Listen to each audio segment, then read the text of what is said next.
I still remember the way the air in the station felt that morning in New York City. Cold, sharp, too clean. The kind of air that bites at the edges of your skin and makes the light feel harsher. The fluorescent lamps above the platform cast everything in an unforgiving white. It was the kind of day when you notice the sound of your own heartbeat. I never imagined that within the next few seconds my brother would decide whether I lived or died. Daniel stood behind me. Evelyn, my sister-in-law, was just a few feet away, pretending to check her phone. We were supposed to meet a lawyer together to finalize something about our father's estate. That was the story Daniel gave me. It sounded reasonable. He said it would be easier if we signed everything on the same day. I trusted him. I had no reason not to. He was my big brother. He was the one who carried me home when I broke my ankle in middle school. He was the one who told me no one would ever hurt me if he was around. A train was approaching from the tunnel. You could feel it before you heard it. A faint vibration rising from the tracks and crawling up through the floor into your shoes. The sound started as a whisper and became a roar. I looked up at the digital clock above the platform. 2 minutes late. My breath fogged in front of me. I wrapped my scarf tighter. Daniel stepped closer. His hand landed on my shoulder. It was not a friendly touch. It was a grip, firm, cold. I turned slightly, expecting to see the brother I knew. Instead, I saw a man whose eyes no longer recognized me. He did not look nervous. He did not look afraid. He looked calm. Too calm. That is when it happened. His hand slid from my shoulder to my back, and with one smooth motion he pushed. Not hard, not frantic, just enough, just deliberate. The world tilted. The sound of the train filled everything. I felt my stomach drop as if the floor had vanished. People screamed around me, but it was distant, like I was underwater. A flash of white light from the tunnel blinded me for a second. I saw the edge of the platform sliding past my eyes. The cold of the steel hit me before I even realized I had fallen. I hit the gravel near the tracks, and the sound of the train was suddenly deafening. Metal grinding, brakes screaming, wind ripping through my hair. My palms scraped the ground. Warm blood spread across the dirt and rock beneath me. I tasted iron in my mouth. I looked up. Daniel was standing at the edge of the platform. He was not reaching for me. He was not shouting. He was not panicking. He was staring. His jaw was tight, his hands still at his sides. Evelyn slowly slid her phone into her purse and watched. Her face was blank, almost serene. My instinct took over. I rolled flat between the tracks, pressing my back against the icy ground. The train was seconds away. I could already see the first car breaking through the tunnel, its lights flooding over me. I could feel the heat of the brakes fighting the weight of the metal. The world slowed down. My chest rose and fell too fast. Every breath felt like it could be my last. I whispered without sound, my lips barely moving. I was not praying. I was not begging. I was realizing. In that split second, I understood everything. He wanted me gone. The $10 million our father had left us was not enough for him to share. The warmth I remembered in his voice, the memories of childhood, the nights he protected me meant nothing now. In Daniel's world, money had weighed more than blood. My right hand pressed into the gravel. My body trembled. I could hear someone on the platform scream to call 911. When the vibration of the train pressed against my spine, the air roared around me like a storm. I locked my eyes on Daniel. He looked down at me without blinking. For a moment, it felt like the city above us disappeared. It was just him and me, brother and sister, protector and target. The screech of the train was unbearable. My ears rang. My teeth rattled. I pressed myself lower, feeling the dirty cold metal beneath my back. The train passed over me with only inches to spare. A gust of wind pushed my hair into my face. Oil and dust and heat burned my skin. But I stayed still. I had to. I could not scream. My lungs locked. I could not cry. My brain had switched into survival. All I could do was stay pressed to the ground and hope the train stopped before I became nothing more than a stain between steel and stone. Then the brakes finally caught. The last car screeched to a stop. My body was shaking uncontrollably. I did not dare move at first. I stared up at the undercarriage above me. The entire world had narrowed to the smell of burning metal and the pounding of my heart. Slowly, I rolled onto my side. My hair stuck to my face with sweat. My hands were bleeding. My jacket was torn at the elbow. My scarf hung loose, covered in dust. Above me, people leaned over the platform shouting for help. Daniel was still there. His face had not changed. Not fear, not guilt. Just that cold, patient calm. The look of someone who had already decided I was supposed to be gone. I pressed my hand to my chest, trying to keep breathing. I whispered to myself inside my head.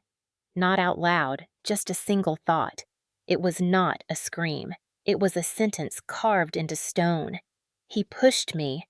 He actually pushed me. At that moment, something inside me hardened.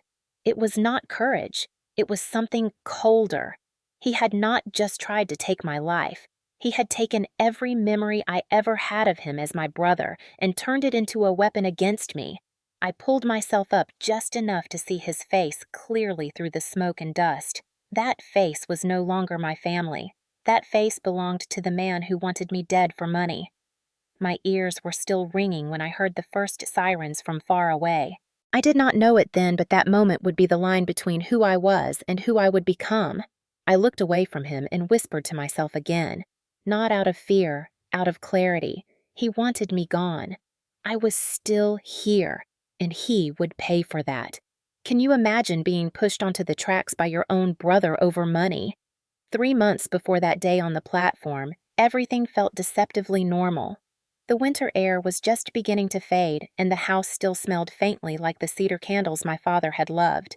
His death had been quiet, sudden, but not violent. A heart attack at the age of 69, and the kind of funeral that brings together people you have not seen in years. Friends, distant cousins, business partners pretending to be family. I spent most of those days standing beside Daniel because that was what we had always done. We had been raised to be a team.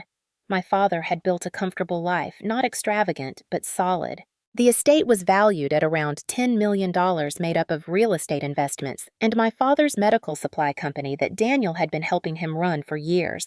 It was supposed to be simple, 50-50, equal shares. We were both adults. I trusted that blood meant something. It was only after the funeral ended that the cracks began to appear. Daniel started taking the lead on everything related to the estate. He said it was because he knew the company better. He said it would take the burden off me. Evelyn echoed him with that sweet, patient tone she had perfected over the years. Emily doesn't really like dealing with numbers. She should focus on herself and let Daniel handle this. They both smiled at me like they were helping. At first, I let them. Grief makes you tired. It makes you agree to things just so you can stop talking.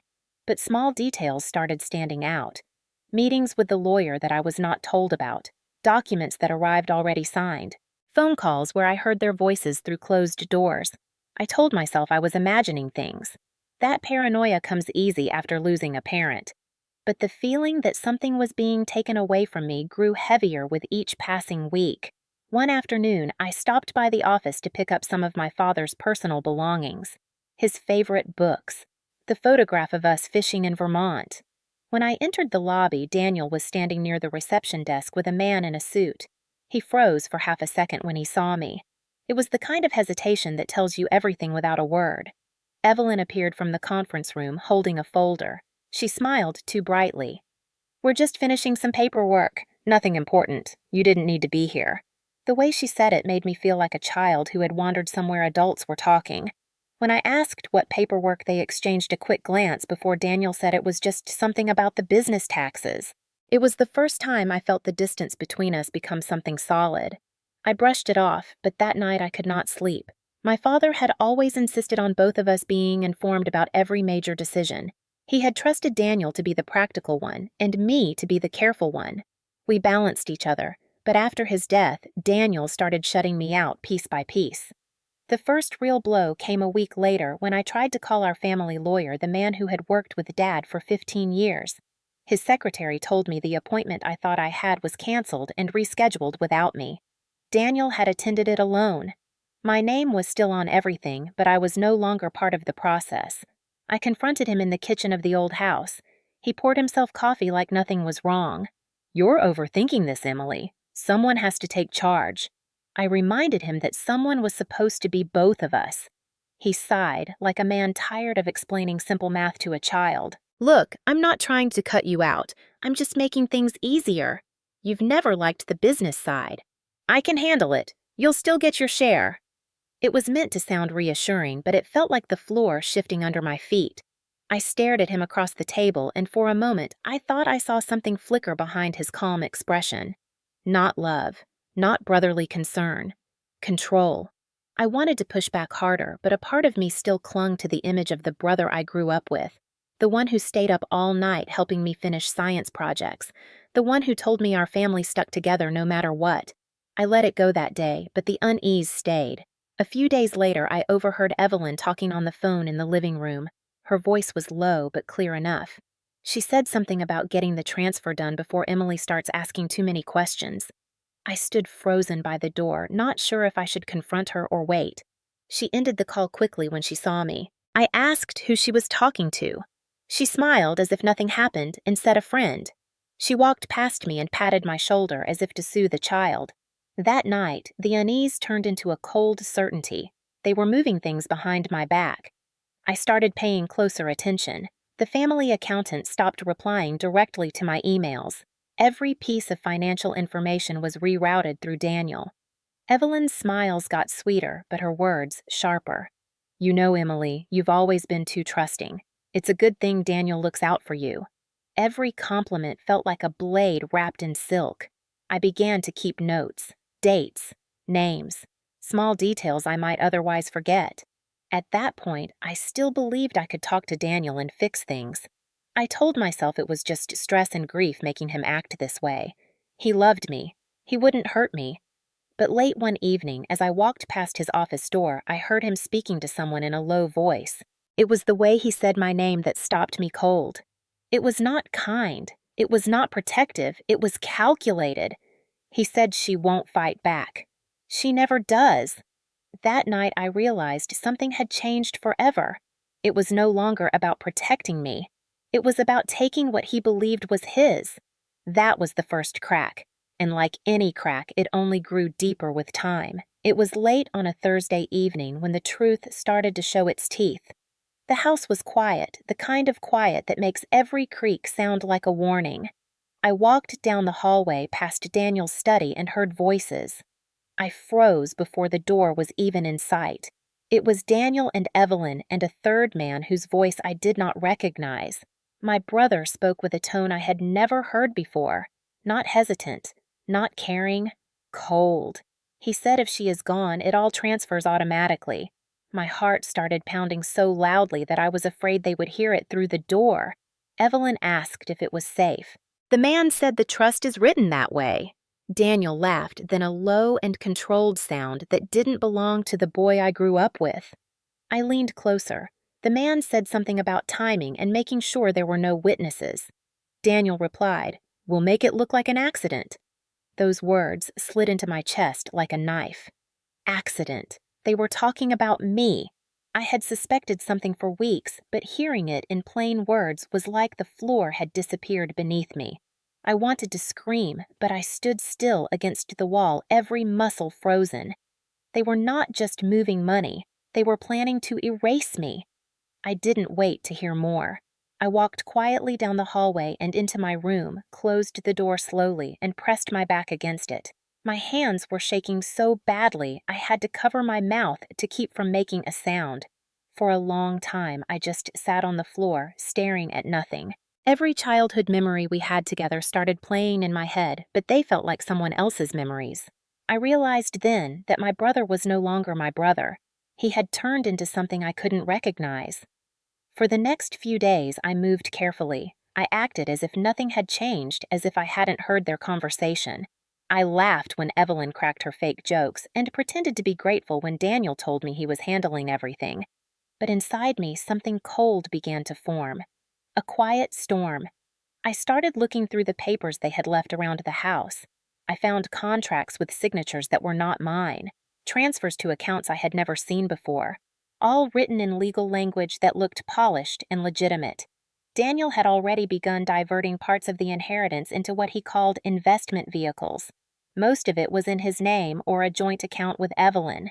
My name had been quietly erased from almost everything except the official will. I went to the family lawyer's office unannounced. He was surprised to see me, but less surprised than he should have been. He tried to brush off my questions, but when I mentioned specific account numbers, his face twitched. He knew something. He finally admitted Daniel had been making decisions, saying I had agreed to let him act on my behalf. He showed me documents with my signature, except it was not mine. The forgery was clean convincing and probably enough to hold in court if I didn't fight it. I left the office with my heart pounding so hard that it made my vision blur.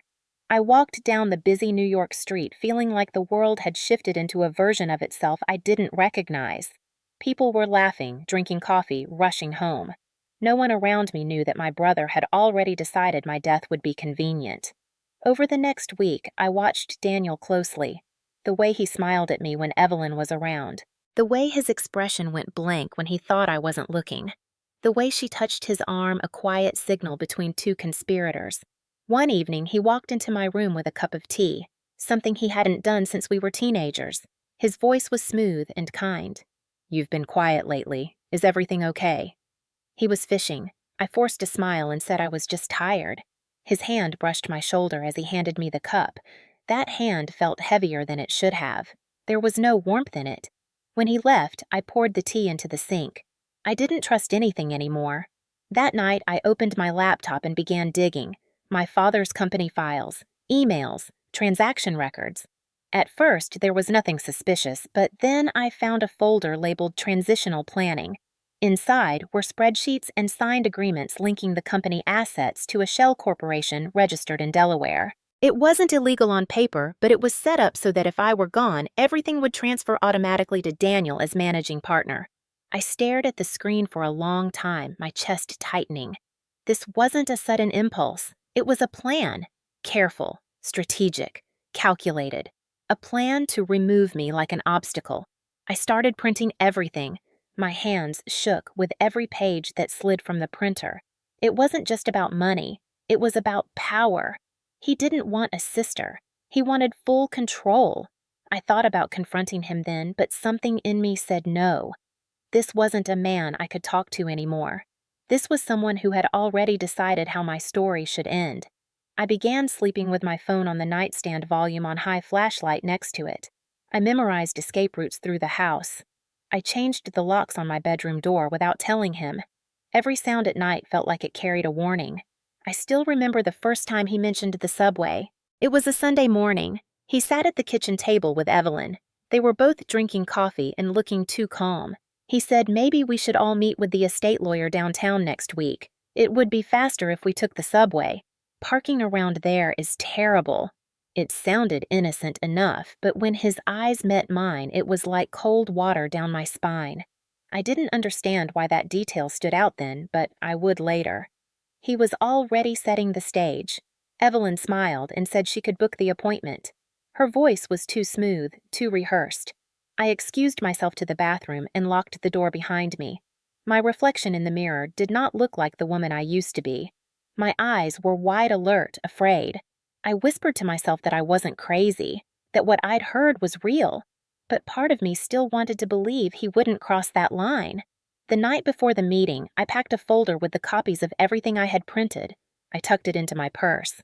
It wasn't a plan yet. It was just a way to remind myself that I still had power, however small. But Daniel moved faster than I expected. That morning, he knocked on my door with a bright smile and said, "Ready to go." Evelyn stood behind him, perfectly composed. As we walked toward the subway station, the city seemed strangely quiet. I remember the way his hand brushed against my back as we went down the steps to the platform, that same hand that would push me just a few hours later. Looking back now, I can see every small sign I ignored, every red flag waving in silence, the way they controlled the timing, the way Evelyn positioned herself just far enough away to claim she saw nothing, the way Daniel's voice stayed calm as the train approached. The plot to erase me didn't start on the platform. It started months earlier in quiet conversations behind closed doors. It started with forged signatures and careful manipulation. By the time I realized what they were planning, the noose was already tightening, and they believed I would never see it coming. The morning of the meeting felt ordinary in a way that should have warned me. Danger hides best inside routine. The sky over New York was pale gray, the kind that dulls sound and makes the city feel almost polite. I dressed simply dark jeans, a long coat, my hair tied back in a low ponytail. My hands trembled when I locked the apartment door, but I told myself it was just nerves. Daniel was already waiting outside, leaning casually against the black sedan like a man with no weight on his conscience. Evelyn stood beside him, scrolling through her phone. Her face was unreadable, but her posture was relaxed in a way that made my stomach turn. As we rode the subway steps down, the familiar smell of steel and dust wrapped around us. I could hear the distant rumble of a train somewhere below. Daniel walked slightly ahead, turning back to smile at me as if this was just another family errand. Evelyn stayed to my left, not touching me, but close enough to block any easy exit. I didn't know it yet, but they had already decided how this morning would end. Daniel had chosen the downtown station deliberately. It was older, louder, and the security cameras didn't cover every inch of the platform. A perfect place for something to happen without anyone being sure of what they saw. We reached the platform early before the crowds thickened. There was a chill in the air, the kind that sits in your lungs. The fluorescent lights overhead flickered softly like tired eyes. Evelyn checked the digital schedule board. Daniel positioned himself just behind me, close enough that I could feel the warmth of his breath near my ear. If someone had filmed us in that moment, it would have looked ordinary. A brother, a sister-in-law waiting for a train. But every cell in my body was screaming that something was wrong. He began talking casually about the estate lawyer, about how it would all be over soon. His voice was smooth rehearsed, and behind it was the sound of the approaching train, faint but rising. I forced myself to breathe evenly. If I showed fear, it would only make him push faster. Evelyn suddenly took a few steps to the right, pretending to adjust the strap on her purse. It was subtle, but I noticed she had moved out of the line of sight between Daniel and me. I looked at her, and for a brief moment, her eyes met mine. There was no warmth in them, just calculation. The vibration beneath my feet grew stronger. Daniel's hand rested on my shoulder. It should have been familiar, comforting. It wasn't. It was like the grip of a stranger. The tunnel darkened as the train emerged. The noise grew louder until it drowned everything else out. That was the moment Daniel leaned slightly forward. His hand slid from my shoulder to the center of my back. Time slowed. I knew exactly what was about to happen. For a single heartbeat, I wanted to believe he would stop himself, that some buried fragment of the brother I once knew would surface. It didn't. The push was not violent. It was calculated, a smooth pressure just hard enough to make my balance disappear. My heel caught the edge of the platform. The world tilted. The roar of the train filled every corner of my skull. People gasped around us, but their voices were far away. The fluorescent lights blurred into streaks. I felt the cold air of the tunnel rush toward me. Gravity pulled harder than I remembered it ever could. My hands reached for something that wasn't there. My body hit the gravel with a force that knocked the breath from my lungs. Pain shot through my wrists and knees. The screech of metal on metal drowned out everything. Dust and hot air exploded against my face. I rolled instinctively, pressing my back into the gap between the tracks as the front car burst from the tunnel like a living thing. My vision filled with steel and light and death rushing toward me. I caught a glimpse of Daniel above me. He was not screaming. He was not crying. He was looking down, his expression eerily calm, like a man watching the inevitable unfold exactly as planned. Evelyn stood a few feet behind him, her hands covering her mouth, but her eyes too dry to match the gesture. I could feel the heat of the brakes struggling to stop the train. I could hear people yelling. Someone shouted, "Call 911." The sound blurred with the screeching wheels until it was all one relentless wave of noise. My cheek pressed against the cold ground. The smell of grease and iron filled my lungs. I wanted to scream, but the air wouldn't come. I stared up at Daniel and saw the truth in his eyes. This wasn't a moment of madness. This was something he had been ready for. He wasn't panicking because to him, this wasn't a tragedy. It was a solution. For a fraction of a second, I thought of the girl I used to be, the one who trusted her big brother with everything. She died the moment his hand left my back. The train roared closer. I curled tighter against the tracks. Wind whipped my hair across my face. Sparks flew from the wheels as the conductor slammed the brakes. The noise ripped through me like a blade. The front car thundered past, missing my body by inches. Heat scorched my skin. A single wrong move and I would have been crushed beneath it. I stayed still. I focused on the thundering rhythm of the metal. When the final car screeched to a stop, silence did not return. It was replaced by the sound of my heartbeat pounding inside my skull. I rolled slightly, gasping for air dust and oil coating my lips. The crowd gathered above. A woman screamed something I couldn't make out. A man leaned over the edge, yelling for someone to help me up. I stared up at Daniel. He finally crouched down, his face perfectly arranged into a mask of horror. His voice cracked as he shouted, "Emily. Emily, are you okay?" He was already rewriting the story. Evelyn stood behind him, clutching her purse, nodding like a helpless witness. No one would believe they planned this. To them, it would look like a tragic accident. A slip, a stumble, nothing more. I pressed my palm into the ground, forcing air into my lungs. He had tried to kill me, and in his mind he had nearly succeeded, but I was still here. And as the sirens wailed in the distance, a cold truth settled inside me. The push wasn't the end. It was only the beginning. The train screamed past me like a living monster made of steel and wind and noise that tore through every nerve in my body. I could feel the heat of it pressing against my skin and the weight of it vibrating the ground beneath my spine.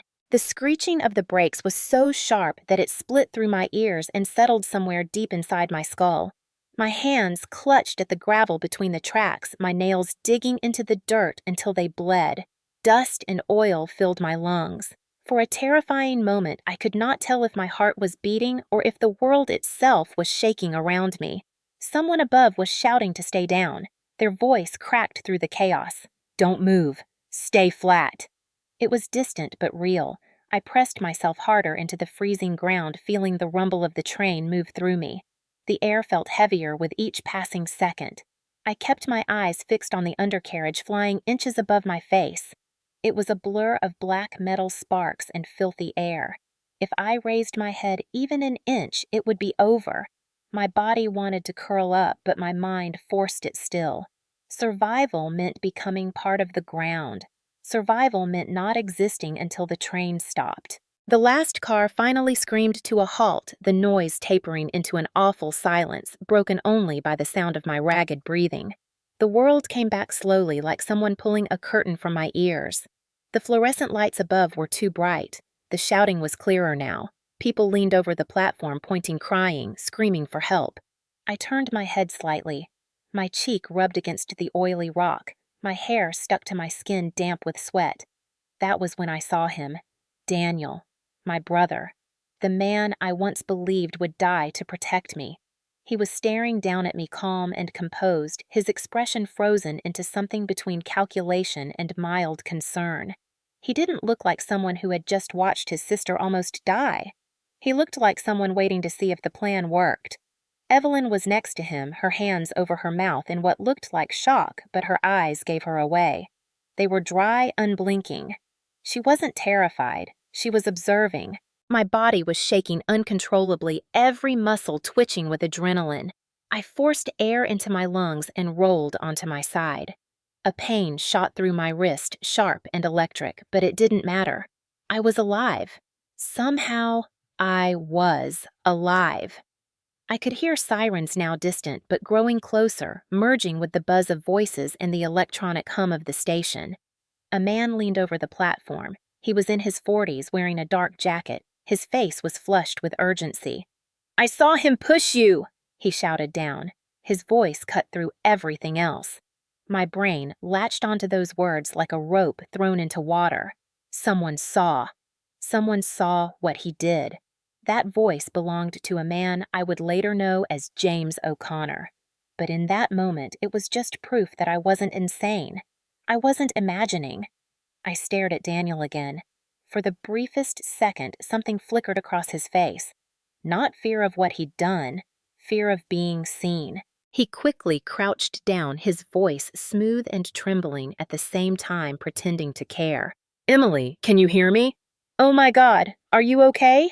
He reached his hand out as if to help me, but I didn't move. My mind was splitting in two. One part of me was still lying on the tracks, seconds away from death. The other part was watching everything with terrifying clarity, memorizing the angle of his body, the timing of his fake panic, the way Evelyn stood perfectly still. I wanted to scream at him. I wanted to tell everyone on that platform what he'd done. But my throat felt raw. The words wouldn't come out. I was still gasping for air. A subway employee jumped down to the tracks, crouching beside me. His hands were steady. "Stay still. We've got you. Don't try to get up yet." His flashlight beam swept over my face. His voice grounded me for the first time since the push. He signaled for help above. More people leaned over and their faces blurred together into one long wall of human noise. Someone called out that paramedics were on their way. The employee asked if I could move my legs. I nodded slowly. My knees hurt. My back was throbbing, but I could move. That meant I was not broken, just shaken, terrified, changed. Two men pulled me gently to the ladder built into the side of the platform. The crowd parted as I climbed up with shaky hands. Every sound seemed amplified. The footsteps, the breathing, the clicks of people recording on their phones. My coat was torn. There was blood on my palms. My scarf hung loose around my neck. I stumbled onto the platform and caught myself on a railing. The man who had shouted earlier stepped forward. James O'Connor. His eyes were blazing with anger. He looked at Daniel and then at me. "I saw it," he said clearly. "He pushed you." The crowd around us shifted, some people whispering. Evelyn grabbed Daniel's arm like a woman shocked by tragedy. Daniel shook his head, his voice soft and pained. "No, no," she slipped. She was too close to the edge. "I tried to grab her." He said it like he had rehearsed it, like the story was already built inside his head. My jaw clenched. I could still feel the imprint of his hand between my shoulder blades. The paramedics arrived, their voices calm and efficient. They wrapped a blanket around me, checked my pulse, asked if I could breathe. I nodded numbly. My hearing was still echoing with the sound of steel and the wind of the train. Daniel hovered near me like a concerned brother. He was already building the lie brick by brick. Evelyn stood behind him, her hands still covering her mouth like a frozen mask. They both knew the performance was everything. I was supposed to play the confused little sister who had slipped, but I wasn't confused. I had seen the truth in his eyes when he pushed me. I had seen the stillness of Evelyn as she stepped away from the edge. I wasn't dead. And that changed everything. When the paramedics led me out through the emergency exit, the cold air outside hit me hard. It felt different now, sharper, like the world itself had teeth. I glanced back once. Daniel was standing in the crowd, his arm around Evelyn, the picture of a worried man, but his eyes were locked on me. No smile, no regret, just a quiet warning. He thought he had won. He thought he still had control. But standing there, wrapped in a scratchy blanket with blood on my hands and train dust in my lungs, something inside me shifted. Fear didn't disappear. It hardened. I was no longer the sister who trusted him. I was the woman who had survived him, and I knew exactly what that meant. The hospital room smelled like antiseptic and burnt coffee. It was the kind of smell that lingers at the back of your throat, reminding you that you are no longer standing on your own ground. The paramedics had brought me in quickly, and by the time I was checked for fractures, bruises, and mild shock, my body had already gone numb to the pain. I stared at the ceiling for what felt like hours, letting the sound of distant monitors and footsteps blend into static. Outside the glass door, Daniel's voice floated in every now and then, soft and perfectly shaped to sound like a concerned brother. He was telling the nurse that I had slipped. He was telling the doctor how terrified he was when he saw me fall. He was spinning a story that would take root if I didn't tear it out soon. Evelyn was with him, quiet, standing just close enough to look like family, but not close enough to show real emotion. She was always careful with that. I knew that about her. She was the kind of person who wore innocence like a well-tailored coat. When the doctor finally came in, he was polite and professional. He said I was lucky, just bruises and cuts, no broken bones, no internal bleeding. Lucky. That word rang in my head like a bitter joke.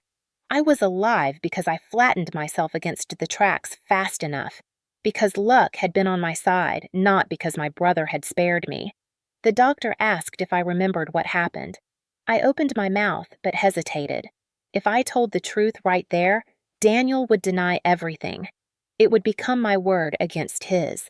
Evelyn would back him up, and they were prepared. I saw it in their faces. So I just nodded weakly and said, I slipped. The doctor believed it, or maybe he didn't care. Either way, it was written down as an accident. A nurse came in, wrapped my arm, checked my vitals, and left me alone with the two people who had tried to kill me. Daniel walked in first, his expression carefully arranged. His voice was soft, trembling in the right places. I was so scared. I thought I lost you. His hand brushed my shoulder, and I had to fight the urge to flinch. That same hand had pushed me toward a train just hours ago. Evelyn hovered near the door like a shadow. Her mascara was perfect, not a single smudge. She had not cried. She was pretending and pretending well. It all happened so fast, she whispered. I thought my heart stopped when you fell. I stared at her face and felt something inside me settle into a hard, cold shape. I was not going to scream. I was not going to beg. I was not going to confront them here. If I did, they would twist the story before I could catch my breath. I let Daniel's hand rest on my shoulder, let his voice drip with fake worry, and said nothing. You have to be more careful, he continued, his brow furrowed with artificial concern. You were standing too close to the edge. I stared at him, my voice flat. I remember exactly where I was standing. He froze for half a second, a flicker of something dark passing through his eyes before he forced a smile. I know. I just mean be careful next time. Next time. He said it like a man who was confident there would be one. Evelyn finally stepped closer, placing a hand over his. We're just glad you're okay, she said softly. Your family. The word burned like acid. Family. The last barrier that made betrayal unbearable. I turned my face away and stared at the ceiling again. They left shortly after, satisfied that I wasn't fighting back. When the door closed, silence filled the room like water flooding a space. I exhaled slowly. The overhead light buzzed faintly. The city outside moved on like nothing had happened. But inside me, something was rewriting itself. I had two choices. I could report it and watch him lie until he won, or I could play the long game. The latter was colder, riskier, but more final. I stared at the IV line in my arm and let the hatred settle deeper. Hatred wasn't hot anymore. It was calm, quiet, sharp, the kind that didn't burn out. A detective came in a few hours later. Her name was Elena Ruiz. She was in her 40s, her hair tied back, her eyes sharp and patient. She introduced herself politely, then asked if I was up to answering a few questions. I nodded. She pulled out a small notebook, not a tablet, the old-fashioned kind. That told me something about her. She liked details. We got several statements, she said. A few witnesses saw you near the edge. One man claims he saw someone push you, but it's not on camera. That station has terrible coverage near the tunnel. My throat tightened. Someone saw. That someone was James O'Connor.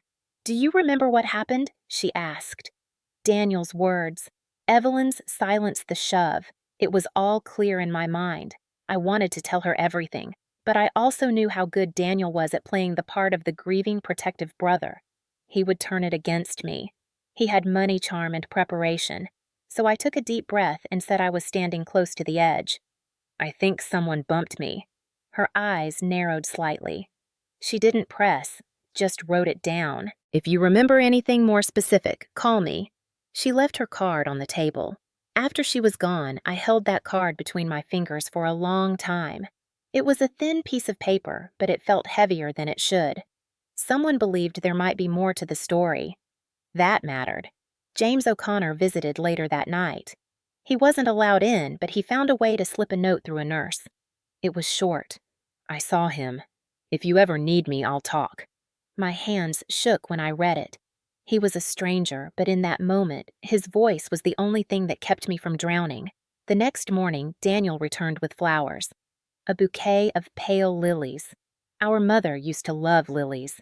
I knew he had chosen them for a reason. To make me remember what we used to be. To soften me. He placed them on the table with careful hands. I'm just so grateful you're alive, he said. Evelyn smiled softly beside him. We couldn't sleep last night. I forced myself to look at them as if I believed their act. I needed them to think they were winning. Daniel talked about how maybe I should take a break from everything. Maybe I should sign over temporary power of attorney to him so I could rest. He said it gently, like a man offering to carry a burden for someone he loves, but I could hear the sharpness beneath it. He wanted control legally and permanently. I nodded as if I was considering it. His smile widened slightly, just enough for me to see the man beneath the mask. After they left, I stared at the flowers for a long time. I remembered being 8 years old and running through our backyard while Daniel chased me laughing. That boy no longer existed. In his place stood a man who had pushed me toward a train. I let the silence of the room wrap around me. It wasn't comforting. It was sharpening me. I made a decision that morning. I would not confront him. I would not scream. I would not let him know what I was planning. I would be patient. I would make every step count. I was alone now, but I wasn't powerless. I had a witness. I had the truth. And most importantly, I had time. When Detective Ruiz came back the next day, she asked if anything new had come to me. I shook my head, but inside a storm had already started, a storm that Daniel and Evelyn couldn't see yet. Not in that quiet hospital room, but they would. And when it broke over them, it would not be loud. It would be devastating. When I walked out of the hospital 3 days later, the air in New York felt sharper, cleaner, like the world had shifted its shape around me. I no longer moved like someone who trusted the ground beneath her feet. Every step felt deliberate. Every glance at the people around me was measured. I wore the hospital's discharge jacket because mine had been cut by paramedics and the cold air bit at my wrists. Daniel drove me home with Evelyn in the passenger seat. He talked the entire time, trying to fill the silence with the sound of a good brother worried for his little sister. His voice was smooth, perfectly paced, rehearsed to sound spontaneous. He said things like, "We need to take care of you, and maybe it's time to let me handle the estate for a while." I nodded and kept my eyes on the passing city. He mistook my silence for surrender. Evelyn kept glancing back at me, her eyes calculating like she was trying to decide whether I was broken enough to stop being a threat. I gave her nothing. When we pulled into the driveway of the house, Daniel put a hand on my shoulder light, and careful, the same hand that had once pushed me toward death. "You're safe now," he said softly. I wanted to laugh at the word safe, but I didn't. I walked inside without replying. That night, I sat on the edge of my bed, staring at the shadows on the wall. Fear had been a living thing in me since the subway, but something had changed. The fear wasn't running loose anymore.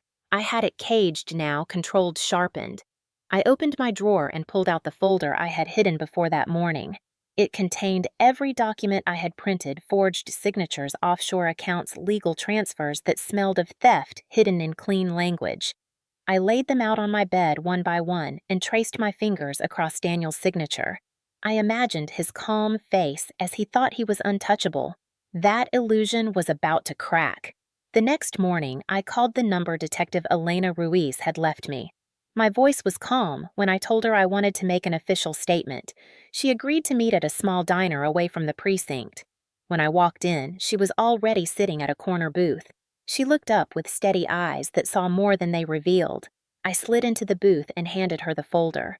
She flipped through the pages slowly, nodding occasionally, but not interrupting. When she finished, she said quietly, "This isn't just attempted murder. If this checks out, it's financial fraud on a very large scale." Her tone wasn't dramatic. It was clinical precise. It made the situation feel even more real. I told her about the push, about Evelyn's movements on the platform, about the calm in Daniel's face. She listened without blinking. "You'll need to stay quiet," she finally said. "If he's this calculated, confronting him directly would be dangerous. Let us build the case. You be careful." I nodded. For the first time since that night, I felt a sliver of solid ground beneath me. I wasn't alone anymore. When I left the diner, James O'Connor was waiting outside. I recognized him immediately. The man who had shouted from the platform. He approached me carefully, like someone approaching a frightened animal. "I meant what I said," he told me. "I'll testify. I saw him push you." His voice was steady, and there was something in his eyes I hadn't seen in anyone else since the fall conviction. I thanked him, and his words lingered in my head the entire way home. Witnesses are fragile things, but sometimes they are anchors. For the next few weeks, I let Daniel think I was drifting. I stayed quiet. I smiled faintly when he checked in. I let Evelyn hover around me like a hawk, pretending to be a dove. They both relaxed as the days passed, convinced their performance had worked. That was exactly what I needed. Meanwhile, I met Detective Ruiz twice a week. She worked quietly, pulling financial records, tracing wire transfers, gathering witness statements. James gave his official testimony. The subway's limited camera footage didn't show the push clearly, but it did show Daniel directly behind me as the train approached and Evelyn stepping away seconds before it happened. Combined with James's testimony and the financial trail, it wasn't enough for arrest yet, but it was enough to build pressure. I began visiting my father's company again, acting like I wanted to be more involved in understanding the business. Daniel welcomed it with false warmth. He thought it meant I was giving up accepting his control. I walked the halls of that company like a ghost. Employees greeted me politely, but their eyes slid away quickly, as if they had already decided Daniel was the only one who mattered. Evelyn paraded through the office like she owned it, which in their minds she soon would. I noticed how she hovered during conversations, always listening, always adjusting the narrative. I played my part perfectly. I asked innocent questions. I smiled at the right moments. I signed nothing. At home, I locked my room every night. I kept a recording pin in my coat pocket and a hidden camera on my nightstand. Fear had made me careful, but hatred made me strategic. One evening, Daniel brought me a stack of legal papers. "It's just temporary control," he said with that same calm voice, "until you feel stronger." He didn't expect me to read them, but I did, and I recognized half of the wording from the documents in my folder. If I had signed them, I would have legally handed over my inheritance. I looked up and smiled. "I'll think about it." He smiled back, mistaking that sentence for defeat. The moment he left, I sent copies of those papers to Detective Ruiz. She said only 5 words in response. "This will help a lot." Evelyn began to grow impatient before Daniel did. She started visiting my room with sweet words, urging me to move on to trust Daniel. Her smiles had cracks now. She didn't like uncertainty. She liked control. I noticed the way she clenched her fingers around the edge of her purse when I told her I needed more time. A week later, Ruiz told me the IRS and SEC had opened quiet preliminary investigations into Daniel's financial movements. Offshore accounts attract attention. The game was changing, and Daniel didn't even know the board had shifted under his feet. At night, I replayed the memory of the platform over and over in my head, not to torture myself, but to remember exactly what I was fighting for. The silence of his eyes, the certainty in his push, the way Evelyn stepped aside like it was rehearsed. That memory was my anchor. I began leaving small trails for him to find, letting him believe I was slowly giving in. It made him bolder. It made him careless. He started making more transfers, moving assets around faster, preparing for a future where I didn't exist. And all the while, Detective Ruiz was collecting every step. James called once to say he'd been contacted by someone asking questions about his statement. That meant Daniel was starting to feel the cracks forming. He was circling the walls, not realizing they were already closing in. One evening, as I stood by the window watching the city lights flicker against the night sky, I realized something profound. I was no longer reacting. I was moving, quietly, precisely, like a blade sliding out of its sheath. Daniel thought he had buried me between those tracks. What he didn't realize was that he had created something colder than fear, something that would not stop until everything he built on my blood collapsed beneath him. The storm didn't arrive with thunder. It began in silence, like cracks spreading through glass before it shatters. Daniel didn't even notice the first signs. That's the danger of believing you're untouchable. You stop looking at the edges where the walls are closing in. By the third week after the push, things began to shift. It started with a letter he received from the IRS. Nothing dramatic, just a routine notice requesting clarification about foreign accounts under his name. I watched from the living room window as he opened it. His jaw clenched just slightly. Evelyn hovered behind him, asking what it said, her voice tight with an anxiety she didn't yet understand. He told her it was nothing, but I saw the way he folded the paper too carefully and slid it into the drawer. Nothing is nothing when it comes to the IRS. A few days later came the phone call. I didn't hear the words, but I saw the color drain from his face as he held the phone to his ear in his office. His hand tightened on the receiver and his other hand clenched into a fist on the desk. Evelyn tried to reach for his arm, but he brushed her off. She didn't like being brushed off. That was the first hairline fracture between them. Every empire built on greed eventually begins to eat itself from within. That night at dinner, Daniel snapped at her over something trivial. She went quiet. It was the first time I had ever seen her not smile at him. I tucked the moment into my pocket like a weapon I might use later. Detective Ruiz moved like a shadow through the background of everything. She didn't make announcements. She didn't need to. Her calls were short, her voice clipped but steady. The case was moving faster than Daniel could have imagined because he didn't even know it existed. The forged signatures I had given her had been authenticated.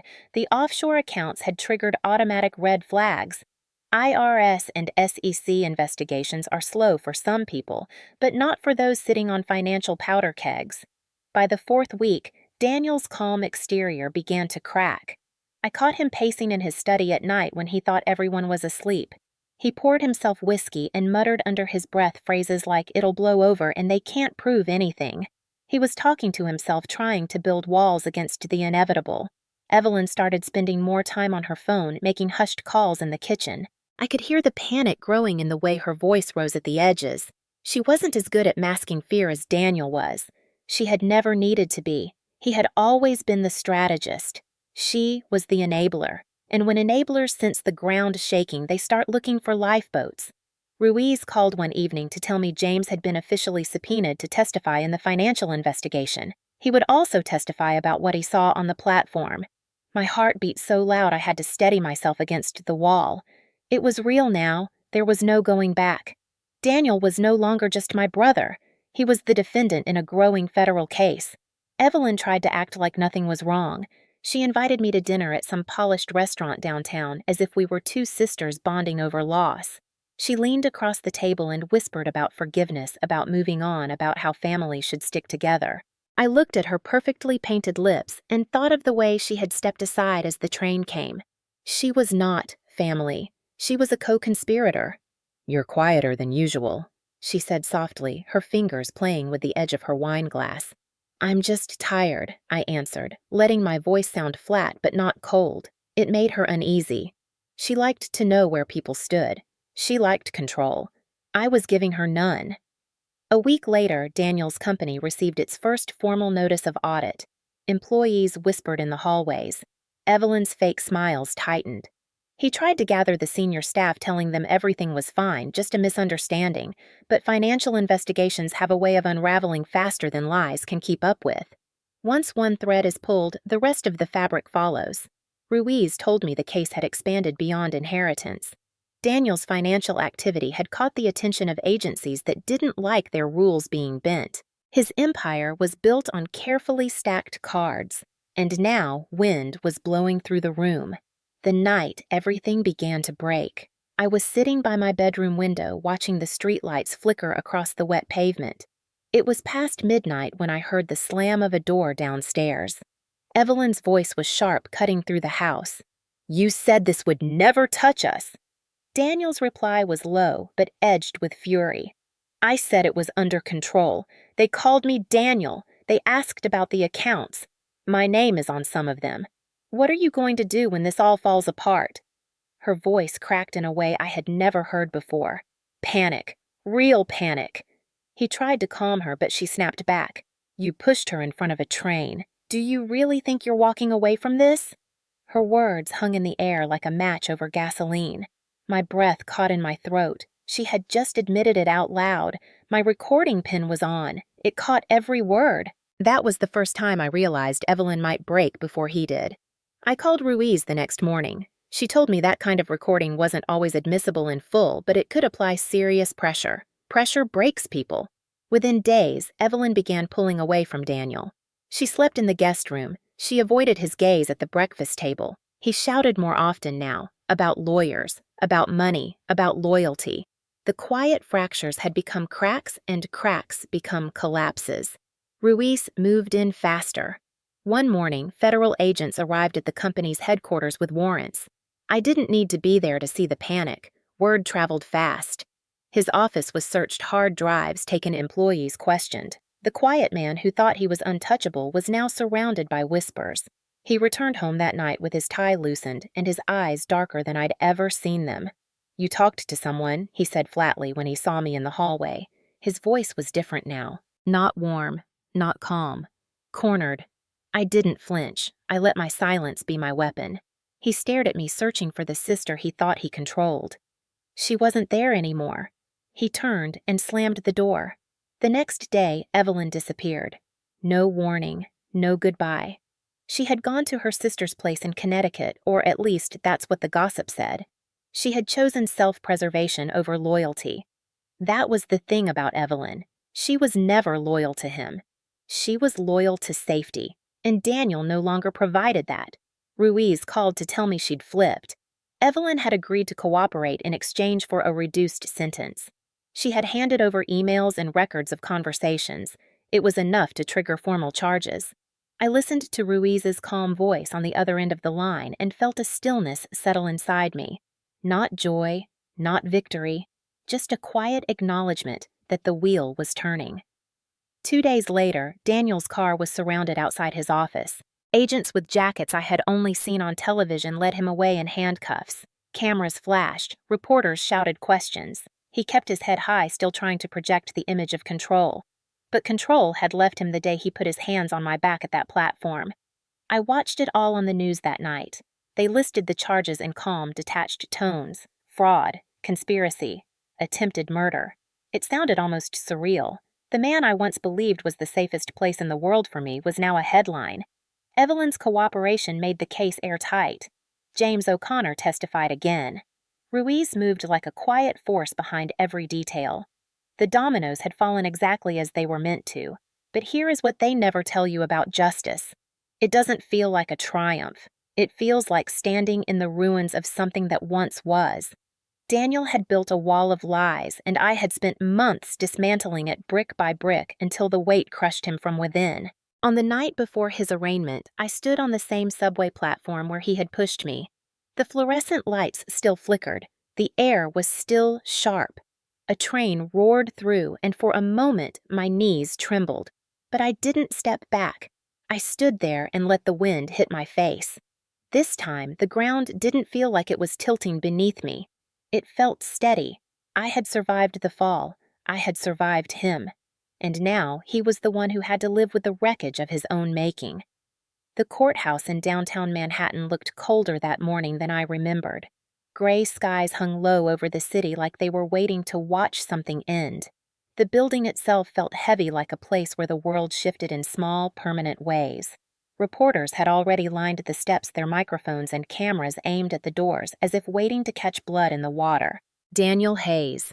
My brother, the man who had once carried me on his shoulders when we were kids, was about to face a judge for attempted murder and financial crimes that would strip him of everything he thought he owned. I stood at the bottom of the steps for a long moment before walking inside. My attorney, Martha Cole, walked beside me. She was calm, practical, a woman who had spent years tearing down men like Daniel with nothing more than evidence and a steady voice. "Breathe," she said softly as we stepped through security. "He's already losing. Today, we make it official." Her voice wasn't meant to comfort. It was meant to ground me. The hallways inside were crowded. Lawyers in dark suits moved like practiced shadows. Reporters whispered. People who had once shaken Daniel's hand in boardrooms were now here to see how he fell. The courtroom itself was larger than I'd imagined. Wood panels, high ceilings, a quiet that carried weight. Daniel sat at the defense table in a perfectly tailored suit, but the fabric couldn't hide the truth. He looked smaller than I remembered. Not physically, just stripped of that quiet, dangerous confidence he used to wear like armor. His hands were cuffed in front of him, the chain hidden beneath the table, but I saw it. Evelyn sat farther down, separated with her lawyer. She didn't look at him. She didn't have to. She had already chosen survival. Her testimony and the evidence she provided had been the final nail in the coffin of his empire. When Daniel's eyes found mine across the room, something sharp twisted in my chest. For a heartbeat, I saw the boy who used to make me pancakes on Saturday mornings. Then it was gone. All that remained was the man who had pushed me toward a train. The bailiff called the room to order, and everyone rose as Judge Robert Stein entered. His reputation was the kind that made attorneys sit straighter. He did not tolerate games. He read the charges aloud, each word sharp as a blade. Daniel Hayes, charged with attempted murder conspiracy to commit financial fraud, multiple counts of wire fraud, and asset misappropriation. The list went on. The sound of it was like nails being driven into a wall that would never be rebuilt. Daniel's lawyer stood all polished rhetoric and practiced solemnity. He pleaded not guilty on all counts. Of course he did. Daniel still believed in control. He thought he could talk his way out of this like he always had. But control only works when the truth isn't louder than the lie. Martha rose next, her voice clear and steady as she submitted the stack of evidence that had been built piece by piece over months. Forged signatures, offshore accounts, financial trails that formed a straight line to him. Then came the recording of Evelyn's words during their late-night argument. She had admitted to the push. The sound of her voice saying those words made the entire room still. The defense tried to argue that the recording wasn't admissible, but the prosecution had already corroborated it with her testimony under oath. Evelyn walked to the witness stand in silence, the weight of her choice hanging in the air. She told the judge about Daniel's plan, about the conversations in their house, about the night he told her it would look like an accident. She didn't cry. She didn't tremble. She delivered the truth like a woman saving herself from a sinking ship. Daniel didn't look at her once. When James O'Connor took the stand, the courtroom shifted again. He stood tall in his worn leather jacket, the kind of man who had nothing to gain from lying. "I saw him push her," he said without hesitation. His voice echoed through the room. "I was maybe 10 feet away. I saw his hand on her back, and I saw her fall." The defense tried to twist his words to make it sound uncertain, but James didn't flinch. "I know what I saw," he said again. "It wasn't an accident." The prosecutor then brought in the grainy subway footage. It wasn't perfect, but it showed Daniel standing behind me and Evelyn stepping to the side, seconds before I fell. It showed enough. It showed intent in shadows. Daniel's lawyer tried to fight, but it was like throwing stones at a wall already collapsing. The prosecution outlined the inheritance. The offshore transfers, the power of attorney documents Daniel had tried to trick me into signing. Piece by piece, the narrative came together, a man who wanted everything and decided to remove the only person standing in his way. Then came the moment Martha had prepared me for. She called me to the stand. My palms were damp as I walked up, every eye in the courtroom following me. I placed my hand on the Bible, took the oath, and sat down. For a heartbeat, everything was silent. I could feel Daniel's gaze on me like a weight pressing against the side of my face. Martha's questions were gentle but exact. She asked me about the day at the station, about the way Daniel's hand felt when it slid from my shoulder to my back, about the way he looked down at me as the train approached. I told the truth in a clear, steady voice, not shaking, not crying, just truth. The courtroom wasn't warm. It was cold, like the world had narrowed down to this moment, this reckoning. The defense tried to make me sound confused, traumatized. They suggested maybe I slipped, maybe my memory was shaped by fear.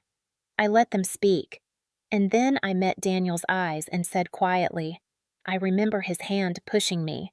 That was the only sentence that mattered. The The room felt heavier after that. The defense had no more tricks that could wash away what had been built against him. When both sides rested, Judge Stein sat in silence for a long time. He reviewed the evidence, the testimonies, the footage, the paper trail. His expression didn't change, but the air did. It tightened. When he finally spoke, his voice cut clean through the stillness. "This court finds Daniel Hayes guilty on all counts." The words hung in the air like iron. Daniel's jaw clenched, but he didn't speak. For once in his life, he had no words left to manipulate the world around him. Evelyn stared at the floor, pale and rigid. Reporters scribbled furiously. People murmured. Martha's hand brushed my arm lightly, not a gesture of celebration, but of grounding. The judge continued outlining the sentence. Daniel would serve time for attempted murder. His financial assets would be seized. The inheritance he had tried to steal would be redirected into a charitable trust established in my father's name. It wasn't just punishment. It was erasure of everything he had built on greed. As the bailiff moved to escort him out, Daniel finally turned his head to look at me.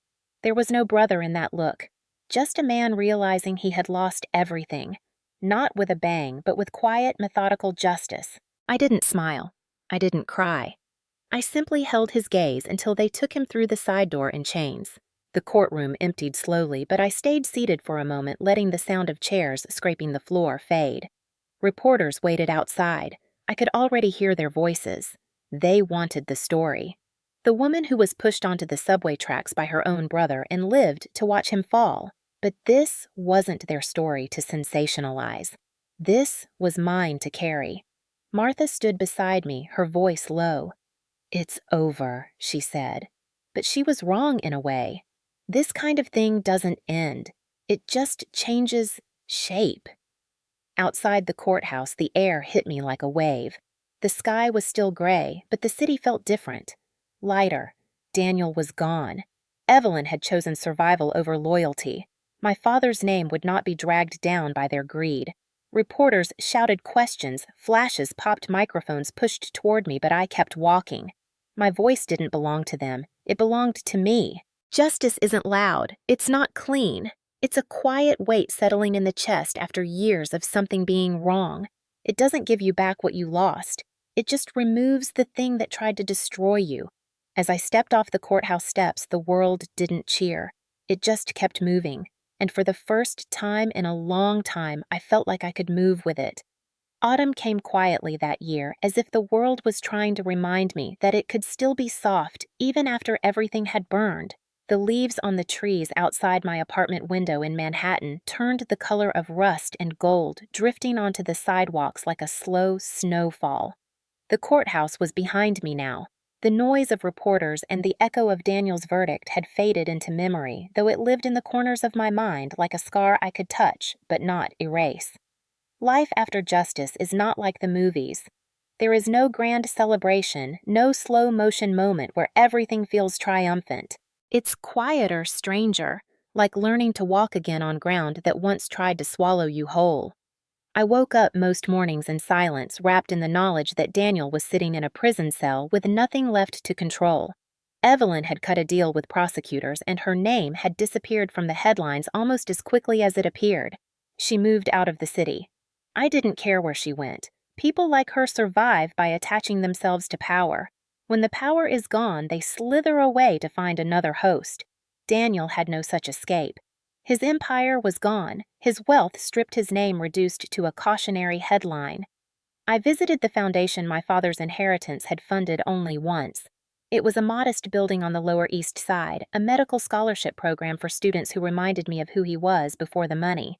I stood in the hallway where his name was carved into the wall and whispered to the empty air, "He didn't win, Dad." There was no answer, of course, but I didn't need one. I was still here. I walked out of that building with my coat buttoned against the wind, and for the first time in months, I didn't feel hunted. I felt free in a way that frightened me because freedom after trauma is not simple. It is a landscape you don't know how to walk on yet. Nights were the hardest. I still woke up to the sound of screeching brakes in my dreams. I still felt the heat of the train against my skin, the cold steel beneath my back. Trauma doesn't vanish just because the villain is behind bars. It lingers. It shapes the way you breathe. But something else grew in its shadow. Strength. Not the kind born from fury, but the kind built from surviving. I started walking again. Every evening I traced a path through the same subway station where Daniel had pushed me. The first time I went back, my legs shook as the train roared in. The sound ripped through me like a blade. I stood frozen on this platform until the train left my hands clenched into fists. But the second time was easier. And the third, fear, when faced, slowly loses some of its teeth. I didn't go there because I wanted to erase the memory. I went because I wanted to own it. It was no longer Daniel's place. It was mine. Sometimes I would see people rushing to catch their trains, faces buried in their phones, unaware that this platform had almost become my grave. They would never know, but I did, and that was enough. I met James O'Connor again a month after the verdict. He asked to see me at a small diner on the west side. He was wearing the same jacket he had on the day he pulled me back from silence with his voice. We sat in a corner booth drinking burnt coffee and talking like people who shared something bigger than words. "I'm glad it's over," he said quietly. "People like him think they'll always get away with it. It's good to see someone prove them wrong." I nodded. "It's over for him," I said, "but not for me. Not completely." He didn't look away. That's the thing about surviving. It's not about going back. It's about building something different. He left me with that thought, and for days it followed me around like a quiet rhythm. Building something different. I wasn't the woman who trusted her brother anymore. I wasn't the woman lying on the tracks waiting to die. I was something else now. Something quieter and sharper. I found a new apartment on the Upper West Side. It wasn't big, but it had light pouring through the windows in the mornings and a park within walking distance. I filled it with things that were mine and mine alone. No shadows of Daniel, no shared history, just air that belonged to me. I took long walks, I joined a support group, I began speaking to a therapist who didn't tell me to forgive or forget.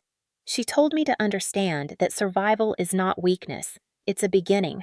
Some days were good, some were hard. Healing is not a straight road, it's a messy, uneven path where you sometimes fall back before moving forward. But each night I returned home to quiet, and that quiet no longer scared me. It felt earned. Detective Ruiz visited me one afternoon after the sentencing. She was off duty dressed in a plain jacket. She said she just wanted to see how I was doing. I thanked her for everything, for believing me, even when I wasn't ready to speak. She looked at me with those sharp, steady eyes and said, "You're stronger than you think. Most people never get this far." When she left, I realized that the people who save you don't always do it loudly. Some do it by showing up and staying steady while you build your own strength. Evelyn never tried to contact me. I heard through Martha that she'd been placed under probation and barred from any financial management positions. It wasn't justice in the way Daniel had received it, but it was enough. She would spend the rest of her life as a footnote to someone else's downfall. Daniel wrote me one letter from prison. Just one. It arrived on a cold November afternoon. I held it in my hands for a long time before opening it. His handwriting was the same as when we were kids. Inside, he didn't apologize. He didn't ask for forgiveness. He just wrote, "You'll always be my little sister." I folded the letter carefully, walked outside, and burned it in a metal ashtray on the balcony. I watched the paper curl and blacken until it was nothing but ash. I wasn't his little sister anymore. That girl had died on the tracks months ago. A new version of me had walked away from that platform. Stronger, colder, alive. The night after burning the letter, I went back to the subway station one last time. The air was cool and the platform was half empty. A train roared in and the wind swept my hair back just like it had that day. But this time, I didn't flinch. I stepped closer to the edge, not recklessly, but with deliberate calm. I looked down at the tracks and whispered to myself, "You tried to bury me here." The sound of the train filled the station, and for the first time, it didn't feel like a monster. It felt like a witness. A witness to the moment everything broke and the moment I decided it wouldn't define me. I turned away, climbed the steps, and walked into the night. No cameras, no applause. Just the steady sound of my boots on the pavement and the city breathing around me. Freedom is not loud, it's quiet. It's the sound of your own heartbeat when no one else controls it. Months later, when people asked me about my brother, I didn't tell them the story of the push or the trial. I told them the truth in one sentence. I survived. That was all they needed to know. I wasn't the woman defined by what he did to me. I was the woman who walked away. I stood on the balcony of my apartment as the first snow of the season began to fall. The city lights turned the flakes gold, and the wind carried a kind of silence that only winter understands. I wrapped a scarf around my neck and closed my eyes. Somewhere far away, Daniel was learning what it meant to live with the weight of his own actions. Evelyn was a ghost in a story she helped create. My father's name lived on in something good. And me, I was still standing, still breathing, still here. When the courtroom doors finally closed behind me, it wasn't the sound of victory that filled my ears. It was silence. Cold, still heavy silence. The kind of silence that doesn't celebrate but remembers. I had walked through months of betrayal, bled on the subway tracks, sat across from lawyers and liars, and watched the man who once called me sister face the weight of his choices. Yet standing there in the hallway, the truth didn't feel clean. Justice never does. Justice is messy. It is raw. It leaves behind quiet scars that no sentence can erase. Daniel's chains weren't the sound of triumph. They were the echo of every moment I spent wondering why the person I trusted most wanted me gone. And as the world moves on, people will forget his name. But I will always remember the feel of his hand between my shoulder blades, the sound of the train, the taste of fear turning into something sharper. People talk about family as if it's something pure, something sacred. But blood doesn't always mean loyalty. Sometimes it's the blade that cuts the deepest. Sometimes the ones who smile at your dinner table are the ones who push you to the edge when no one's watching. I think about that a lot now. How betrayal doesn't come with warning signs. How it wears familiar faces. How surviving it changes you in ways the world will never see. But here's the thing they never tell you about survival. It's not just about breathing through the worst night of your life. It's about standing up the next day and saying, "No, you will not bury me. Not today. Not ever." It's about reclaiming your name, your dignity, your story. It's about facing the monster in the mirror when that monster looks like someone you once loved. That is not easy. But it is real. And tonight, somewhere out there, Daniel is sitting in a cell. His empire is ash. His lies are stripped bare. And I'm here, still standing. Not because justice healed me, but because it reminded me that even in silence, I still have a voice. So I'm asking you this. If the person you trusted most pushed you toward death for money, what would you do? Would you forgive? Would you fight back? Would you walk away and build something new? Tell me in the comments. Because silence is what they want. But your voice, your story, your truth, that's where real power begins.